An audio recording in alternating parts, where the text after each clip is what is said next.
right. Hello, everyone. It's me, Jeff. I'm here today with a very special guest. We've got Sal The Agorist of Twitter fame. Hey, Sal, how you doing? What's up? Thanks for having me on. Oh, it's a pleasure. It's a pleasure. I've been following you for a long time. You're one of my favorite accounts. You always tweet out fantastic memes about liberty, about how the government fails at such and such. And I'm wondering, do you make a lot of those yourself? Do you get them from other folks? Both.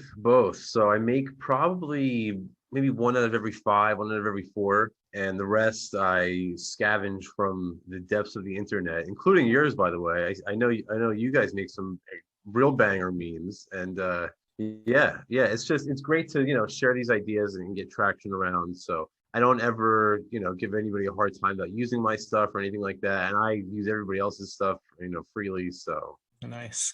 Yeah, I know intellectual property is not something we're really big on in the liberty movement. Right. So Exactly. I always appreciate that you tag us when you share our stuff, though. It's always nice. Of course, yeah. Yeah. Now, Sal the Agorist. So I feel like agorism is a liberty philosophy that's not as well known, kind of like voluntaryism. Mostly what people hear is the libertarianism because of the Libertarian Party. Now, myself, I know generally about agorism. I've heard of Sam Conklin or Conklin. Yeah. Yeah, I don't even. Yeah. But so can you give us a rundown of agorism? What's it all about? How is it different from libertarianism, voluntarism, Yeah. anarcho-capitalism, etc.? Sure, of course. Yeah. So agorism is essentially a strategy to achieve a voluntarist society, what we call the agora. And we believe that by focusing on peaceful voluntary transactions that are prohibited by the state and by sort of promoting that sort of arena of economic activity, the black and gray markets, that we can sort of transfer resources from the political class to the agora, to the agorists, the free thinkers, people like ourselves. And that's sort of the whole idea. And the idea is that, as the counter economy grows larger and larger, eventually it overshadows the state until one day, when the counter economy is large enough, there's a sort of a demand for private defense agencies. And initially, these private defense agencies will compete with the state police services, but in time, we think that they'll actually protect private property from them. And when that happens, we'll sort of have the final snuffing out of the state. And at that point, we'll have only, we'll live in a world where politics is absent and it's only governed by voluntary, mutually beneficial transactions. Like that, the market, the agora. Exactly. Yeah. So I heard you say gray and black markets. So black markets, people, they get scared. They think, oh, dealing in drugs, illegal guns, that kind of stuff. Do you get pushback from the average folks when you start to talk about this kind of stuff? Oh, of course, absolutely, and it's to be expected. This is probably the most radical version of libertarianism that there is. So I expect it and I welcome it because we need to explore these ideas more and expand them and get more people exposed to them and stuff like that. I would caution that people are afraid of the black market because that's what the state has convinced us to be, when in fact it's really the state-controlled markets that are much more dangerous. For example, if you look at the market for Boeing and Raytheon and Honeywell and stuff like that, and the way they interact with governments, that's much more dangerous than anything any black market operator has ever engaged in. And that includes drug dealers and stuff like that. Although I'm not sanctioning that sort of behavior, I don't think that's a good idea. But my point is that the state does worse things every day. So it's not really the black market that we should be afraid of. It's really the white and red markets where the state operates that we should be fearing. I agree. It reminds me of something I think Tom Wood said regarding not agorism, black markets, but anarchy. The people are so much more afraid of the word anarchy than the word state. Yes. And Yes. that's an indication of how successful the state's propaganda has been, that they're afraid of the fictitious or imaginary horrors of anarchy, but they're not at all concerned or probably don't even know about the horrors the state perpetuates. Right, exactly. And I would also point out that the black market and the gray market actually come to the rescue of the individual when the state does oppress people. And I don't know if you've ever seen that movie, Dallas Buyers Club, or if any of your listeners have seen it, but it's a great movie with Matthew McConaughey, and it's about some guy in the like, 80s who gets AIDS or something like that. I haven't seen it in a while, but whatever, the medicine that he needs is inaccessible according to the FDA's rules and regulations, but the black market steps in and provides him with help. Again, we saw it also with COVID, right? With all these vaccine mandates, people didn't turn to the Libertarian Party and Nick Sarwark and say, hey, please help me keep my job. They turned to the black market and they said, hey, where can I get some of these vaccine passports on the low? And again, it was of course, history has countless examples of the black market bailing out individuals oppressed by the state. I just published a book, Anti-Politics, that has 4 sections, and the final section is all about historical examples of this. And there's really sort of my problem when in writing that section was that there were so many examples that I really could only pick so many. Okay, that's not a bad problem to have. True. Yeah. I know that something similar is going on now with the new vaccine mandates that the Biden administration is pushing through OSHA to try to have every employer virtually mandate the injections. And more, I know I'm on a Reddit group and I've seen websites that are catering to people who don't want to get the injections for whatever reason and are still looking for employment, whether under the table or over the table. So the market is finding a way where the government is trying to stomp things down. Yeah, and we as agorists, one of the main strategy that we push is entrepreneurship. That's because in order to allocate resources, we know through studying Austrian economics that only the entrepreneur can allocate resources in a market economy.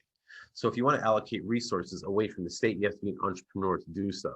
That's why, if you think about it, all agorism, all counter-economic activity is entrepreneurial, but not all entrepreneurship is necessarily agorist. But my point here is that entrepreneurship sort of solves this issue, right? There is no entrepreneur is going to have to deal with their boss making them get vaccine mandates or something like that, because they are their boss. And that's sort of the whole, to me, it's just sort of more proof that agorism is the right strategy. I like it. I like it very much. So implementing agorism, you mentioned counter economics. So doing things that are just not approved by the state, like any kind of economic transaction or specific avenues, like we're talking garage sales or like table. So basically any sort of voluntary transaction that's prohibited by the state is considered part of the counter economy. Okay, so it has to be something the state does not want you to do. Exactly, something that the state either prohibits or regulates. If they prohibit it, then it falls into the black market. If they regulate it, then it falls into the gray market, right? So something like cigarettes would be an example. They just tax the crap out of cigarettes, so they've created this sort of gray market where people can sort of smuggle cigarettes from one state to the next and so on and so forth. But in a more sort of, to take a little bit deeper dive into that, there is a more specific formula to counter economics. And this comes from Per Byland, who is an agorist and an economics professor from Oklahoma State University, and who I really recommend all of your listeners check out if they're not familiar with. Yeah, we've actually had him on the show before. Okay. Yeah. So then as well as I do, he's absolutely brilliant. But one of the things he says is that counter economics can sort of be divided into 2 parts, 2 different strategies. He calls the vertical and the horizontal strategy. So the first idea is that you want to sort of drop out of these sort of state institutions and create local production facilities that bypass state regulations. So you can think of like a 3D printer. It really is like that's sort of an easy way to understand the concept of a local production facility, or a garden, or a blockchain miner is a sort of local production facility for currency.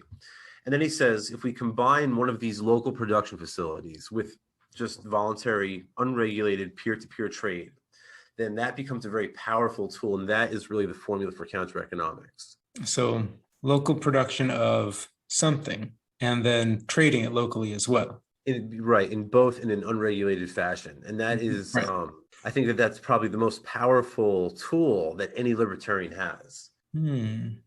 Okay. So either going around or just completely ignoring any regulations the state has on something, but doing it anyway. Exactly. And the idea is that you are already free. I am already free. It's just that we have this sort of gang of bandits trying to oppress us. So by sitting down to the negotiating table with them and engaging in politics, we're sort of legitimizing their argument. But by completely ignoring them and just becoming a sort of civil disobedient, a passive resistor, then we sort of delegitimize their claim over our sovereignty. Nice. I like it. But then, of course, it seems like there's the possibility, looking on the negative side, that you get caught and then the state takes your money, takes your property, throws you in a cage, points a gun at you. Is that just a risk that we think is worth it? Has that happened to a lot of folks who've done the counter economics? Yeah, so that's a real threat. I actually have an article coming out on agoristnexus.com pretty soon about this. But so we like sovereign citizens. Sovereign citizens are sort of like agorists in the sense that we sort of dismiss these political claims over our lives. But whereas they will sort of martyr themselves, the sovereign citizens, in open defiance of the political class, we agorists prefer to sort of blend into the shadows, to sort of be the gray man. And we do that using operational security, or OPSEC, which is really just like a risk reduction strategy that's sort of meant to conceal sensitive information from statists and their cohorts. Really, there's three main ways we break down operational security in agorism. There's privacy, secure computing, and encrypted communications. And it's important for all counter-economic operators to have a solid basis in all three of these areas. But on a more like fundamental level, to answer your question, yeah, agorism is risky. All revolution is risky, but we think that this is much less risky than facing the state in the battlefields, gun to gun. We think that this is a much more saner way of going about it, right? I don't think that we're gonna, stand a chance trying to fight these people one-on-one. But the other thing I would say, I guess my final point here is that if we are going to take our licks from the government, should we take them laying down like a slave, or should we take them standing up and living free? If you think about Ross Ulbricht and other civil disobedience like Gandhi, they can never actually. So in other words, when an agorist does get caught, when they do find out one of our operations, it's not the case that we have one of these shootouts on the news at 5 o'clock with the police, right? You're not going to see an agorist do that, but you will see us on the news being oppressed by the state. So in this way, they can never really defeat the agorist. They can only sort of magnify our effect, because by sort of accepting their brutality, by almost welcoming it, we can expose their brutality to the masses. We can sort of force them to expose their brutality to the masses. That's what Gandhi did. He did it successfully. And I think Ross Ulbricht has sort of forced millions and millions of Americans to come face to face with the brutality of their masters, right? That's why he's got over 500,000 signatures on his petition for clemency. Yeah. It's really telling. And this goes into something else that I was going to talk to you about, that the state passes these regulations, and then if you disobey, it's the gun, it's the force every time. And that brings me to a great meme that you had a couple weeks ago, I think. It was, I can't remember exactly, it had a picture of, the modern policeman who looks like he's supposed to be in the army with the shields and the body armor, etc. And the caption said something like, if your ideas require force to implement, they're not good ideas, or something like that. And we have a phrase very similar that we like to use, is good ideas don't require force. But I remember that one, of course, it was good, but it caught my eye and my interest because you were getting a lot of pushback from that. People saying things like, oh, well, I guess you don't believe in property then, or, well, you wouldn't stop a murder then, I guess, or things like that. So what are your response to things such as that? Yeah, so that's sort of, I do get a lot of that. And at my store, Agora Threads, we sell coffee mugs. This is one of the things that we sell. And the most popular coffee mug we have is just two stick figures. One's holding a gun to the other one, and it says socialism, ideas so good they have to be mandatory. And it's sort of like another way of saying that. But you're right, and it's sort of absurd to me that, and this is true of all laws, right? Not just the progressive agenda, but all laws. If they were really such good ideas, then we wouldn't need them to be laws. People would just sort of adopt these ideas voluntarily. If people are really this concerned about COVID, if it really is this terrible pandemic, then they'll go out and they'll get vaccinated by themselves. They'll close their businesses by themselves if it's really necessary. But it's sort of the epitome of elitism in my mind to sort of say to people, hey, look, you're too dumb to know it's actually good for you. But thank God for you, you have the all-wise Elizabeth Warren or the wisdom of Bernie Sanders to make these decisions for you.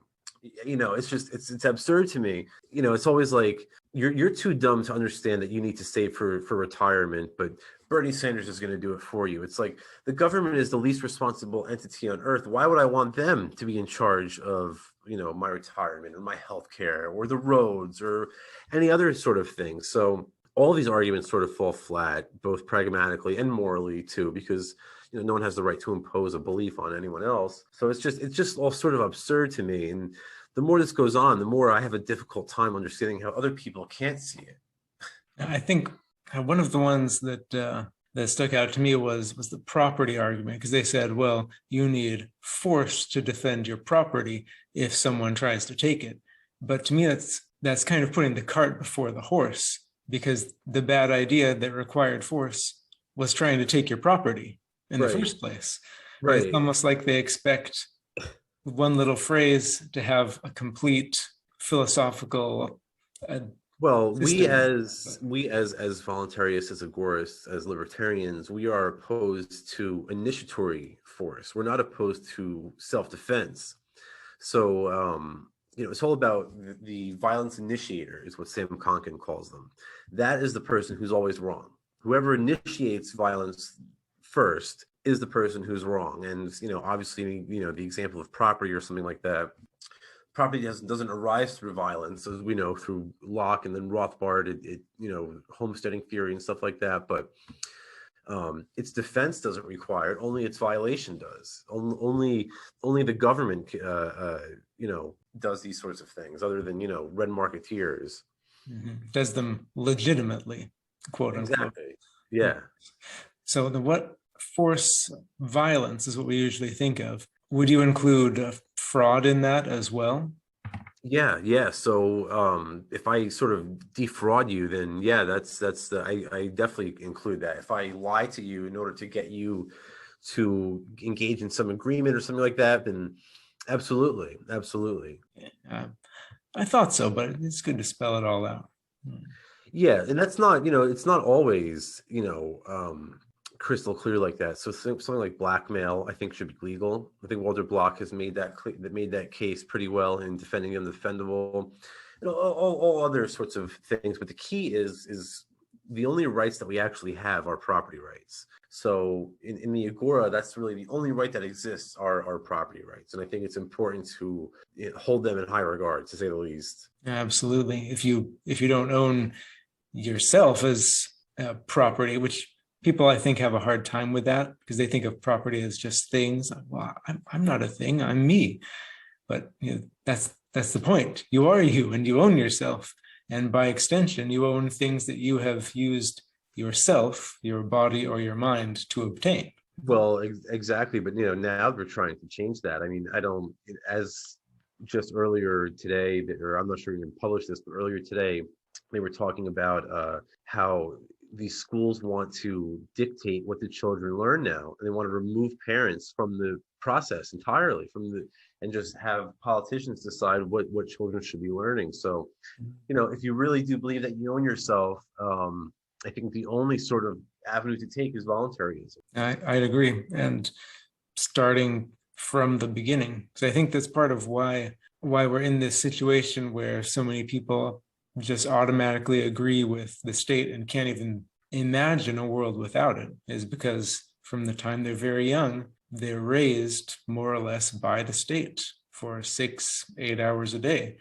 It's always there, and so they can't picture a world without it. And not only that, but they're taught, in quote unquote schools, I'm using air quotes now for those listening on audio, that, to be obedient and to reward sort of obedience to state authority, to these government teachers, right? So you disobey them and you want to do something other than what they tell you, that's wrong. And, you're going to learn the hard way. You're going to have to do detention. You'll have these sorts of different punishments and whatnot. And I think that sort of creates this it helps indoctrinate the child. And it sort of creates this illusion of authority that carries with them until, in a lot of cases, throughout their whole life, but at least until they graduate high school. Mm-hmm. And they're sort of, when they're taught these false versions of economics and history, then I think that sort of compounds the problem. Yeah. And I think a big part of it goes back to what you said, that they're just taught to obey these authority figures. And it's just whatever adult happens to be there, instead of mother and father who have legitimate authority, because they created your body. I was thinking, my son is really good at reading. He just started to get really good. He's homeschooled. All of our kids are unschooled, to be precise. Yeah. And sometimes when we have friends from church or family come over, like they'll try to ask leading questions of the kids to try to figure out how much they're really taught in this weird unschooling, homeschooling thing. And a lot of the time they don't respond at all, or don't give the kinds of answers that they would expect from a publicly schooled child. And I have to explain, it's because my child isn't taught to just answer whatever questions any adult happens to ask them. That's not what he does. I know, but to the average everyday sort of fluoride drinker, this is what I call them, that's sort of absurd to them, to think that there could be this child that's so young, that's a sort of a free thinker already, and sort of doesn't necessarily fall into these societal norms, right, that are really unhealthy. Honestly, I think homeschoolers are the real heroes, because that's the only way out of this, I think, is to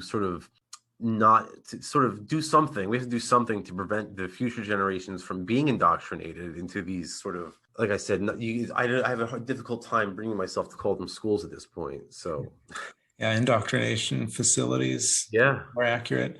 Yeah, but yeah. I mean, you're lucky if be raised in a public indoctrination facility and then eventually find Rothbard or Mises or even Ayn Rand and start to realize, wow, things are not the way I thought they were. But most people just aren't that fortunate. So yeah, no, I totally agree. And I got very lucky myself. I went through high school, college. It wasn't until I was getting my master's degree that I was always sort of like this small government constitutionalist, but it wasn't until I got my master's degree really that I really dove into a lot of these things. And I realized, hey, maybe, I had a bachelor's degree in political science. I was getting a master's degree in political science. And this is what I'm like, I don't actually believe in these things, right? Because now I've discovered Rothbard and Mises. And, luckily I was able to sort of save that. And I did my own thing with Agora threads. And now I write books about agorism, and I have different entrepreneurial activities. And I really devoted myself full time to counter economics, and it's really paid off. So it was one of the better decisions I've made. Nice. That's really good. It was similar for me it was after the master's degree, and I was already working. Then I had some friends who were straight up anarchists, and they started introducing me slowly. Started out with The Law by Bastiat, start to question, and then eventually into Rothbard and Mises. Whew. And then quite it's right down the agree. rabbit hole. Yes, exactly, exactly. Once you get to Rothbard, it's there's no turning back at that point. Yeah, anatomy of the state is just, the logic is so sharp and so Yeah. consistent and so clear. There's no way around it. No, right. Well, once once I forget who said it, but and I'm going to butcher the quote, but it's something like, once a mind has been stretched by new ideas, it can never go back to its original dimensions. And that certainly is the case with Anatomy of the State and just anything by Rothbard, really. It's really good, but that's really impressive though, that you have so many counter economic sources of income, or different fingers in different pies. I was I was kind of stuck at that point because I got my master's degree in healthcare, dietetics specifically, which seemed like a great idea at the time, but now with all of the mandates, probably going to be looking for new employment in the next few months. You know Yeah. how that's Yeah. going. I I sort of got lucky, and I'm sort of like a book nerd, a bookworm, and I've read a lot of books about like entrepreneurship and stuff like that. And yeah, I just put the pieces of the puzzle together. I sort of developed this social media following, and you know, sort of niched down into this sort of very niche philosophy of agorism, and yeah, the rest is sort of history.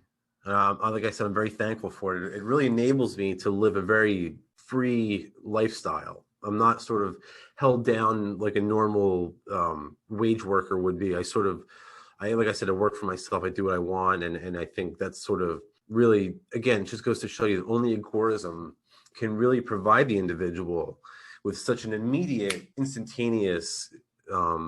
instantaneous liberation, but also really such an enormous degree of freedom. That's fantastic. And I think to a large extent that's what people want and would appreciate.